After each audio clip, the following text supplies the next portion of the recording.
Hello beta, my name is Monica. I am a Hindi teacher. Today our topic is भाषा. कि भाषा किसे कहते हैं? फर्स्ट ऑफ भाषा किसे कहते हैं? तो भाषा क्या होती है बच्चे? जब हम हमारे विचारों का आदान प्रदान करने के लिए हम जिस माध्यम का प्रयोग में लेते हैं, जिस माध्यम को प्रयोग में लेते हैं, उसको हम क्या कहते हैं? भाषा कहते हैं. हमारे विचारों का आदान प्रदान करने के लिए हम जिस माध्यम को प्रयोग में लेते हैं, उसको हम क्या कहते हैं? भाषा कहते हैं. ठीक है. तो भाषा कितने प्रकार की होती है? भाषा 3 प्रकार की होती है. कितने प्रकार की होती है? भाषा 3 प्रकार की होती है. तो पहला है आपका लिखित भाषा. पहला क्या है? आपका लिखित भाषा. और दूसरा है आपका मौखिक भाषा. और थर्ड है आपका सांकेतिक भाषा. क्या है बच्चे? सांकेतिक भाषा.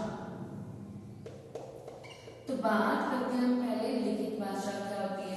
जब हम लिखकर अपने विचारों का आदान प्रदान करते हैं, जैसे कि मैं इस समय लिख रही हूँ आपके साथ में और बोल रही हूँ, तो वो मौखिक भाषा हुई. जब मैं लिख रही हूँ तो वो आपका क्या हुआ? लिखित भाषा हुई. इसका एक और एग्जाम्पल लेते हैं हम लिखित भाषा के कि रमा अपनी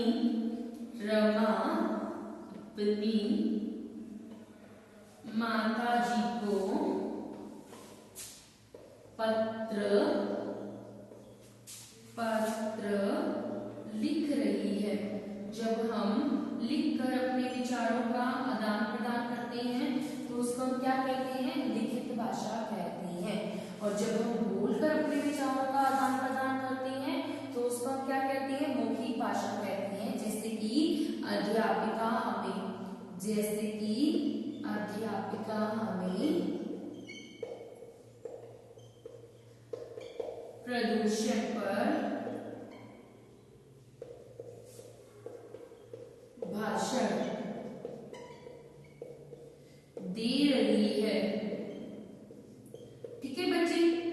नेक्स्ट है आपका सांकेतिक भाषा. सांकेतिक भाषा क्या होती है? जब हम संकेतों का प्रयोग कर अपने विचारों का आदान प्रदान करते हैं, जैसे कि हम बोलते हैं यानी कि मैं. ठीक है. जब हम संकेतों की सहायता से अपने विचारों का आदान प्रदान करते हैं तो उसको हम क्या कहते हैं? सांकेतिक भाषा कहते हैं. ठीक है बच्चे. नेक्स्ट आपका टॉपिक है फर्स्ट ऑफ आपको ये पता होना चाहिए कि हमारी जो हिंदी भाषा है उसको राजभाषा के रूप में मान्यता कब मिली थी? हमारी हिंदी भाषा को राजभाषा के रूप में मान्यता कब मिली थी? 14 सितंबर 14 सितंबर सन 1949 को मिली थी. हमारी हिंदी को क्या मिली थी? राजभाषा के रूप में मान्यता. हिंदी भाषा का देश में तीसरा स्थान है. तीसरा स्थान मान्यता के तौर पर है. ठीक है बच्चे. नेक्स्ट आपका टॉपिक है कि हम विभिन्न प्रकार की भाषाएं, हमारे देश में विभिन्न प्रकार की भाषाएं जो है वो बोली जाती हैं, जैसे कि मराठी, मलयालम, हिंदी, पंजाबी, है ना. ये सब भाषाएं हैं वो बोली जाती हैं. राष्ट्रभाषा क्या होती है? राष्ट्रभाषा वी भाषा होती है जिस भाषा का प्रयोग राष्ट्र में किया जाता है. राष्ट्र मतलब 80% जनसंख्याएं जिस भाषा का प्रयोग करती है उसको हम क्या कहते हैं? राष्ट्रभाषा कहते हैं. ठीक है. आगे आपका टॉपिक है कि राष्ट्रभाषा आपका हो गया. राजभाषा के बारे में मैंने आपको बता दिया. नेक्स्ट आपका टॉपिक है कि लिपि किसे कहती है? तो भाषा को लिखने के लिए जिन चिन्हों का प्रयोग किया जाता है उसे हम लिपि कहते हैं. जैसे कि हिंदी की लिपि क्या है? हिंदी भाषा की लिपि क्या है बच्चे? देवनागरी. क्या है? देवनागरी.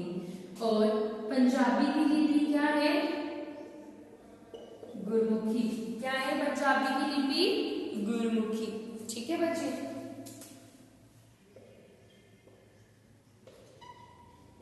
उसी तरीके से संस्कृत की लिपि भी क्या है? देवनागरी. ठीक है.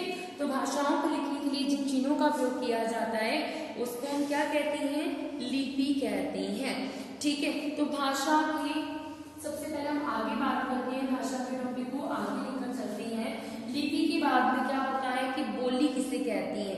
बोली वह होती है जिसका कि कोई भी लिखित प्रारूप नहीं होता है, जिसका कि कोई भी लिखित प्रारूप नहीं होता है और ना ही उसे साहित्य में मान्यता मिलती है। जैसे कि बागड़ी भाषा है, बागड़ी भाषा को लिखने का कोई भी प्रारूप नहीं होता है ना, और ना ही उसको साहित्य है। साहित्य जो हमारा इतिहास है वो उस भाषा में नहीं लिखा गया है। नेक्स्ट है आपका उपभाषा। जब बोली का क्षेत्र जो है वो बढ़ जाता है, जब बोली का क्षेत्र बढ़ जाता है और उसको साहित्यिक मान्यता मिल जाती है तो उसको हम क्या बोलते हैं? उपभाषा। जब बोली तो क्या होती है? बोली वह होती है जिसको कि कोई भी साहित्यिक मान्यता नहीं मिलती है ना। उपभाषा क्या होती है? जब बोली का क्षेत्र जो है वो विस्तृत हो जाता है, उसको साहित्यिक मान्यता मिल जाती है तो उसको हम क्या कहते हैं? उपभाषा कहते हैं। जैसे ब्रज और अवधी बोलियां अब क्या बन चुकी हैं? अब आपकी उपभाषाएं बन चुकी हैं।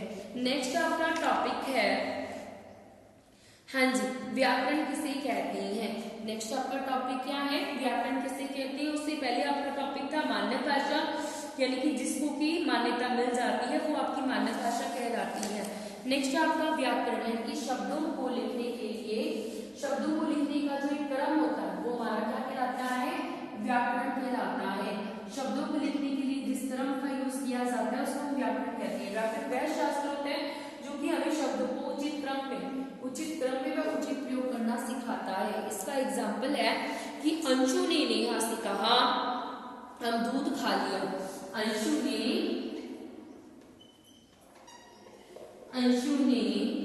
नेहा से कहा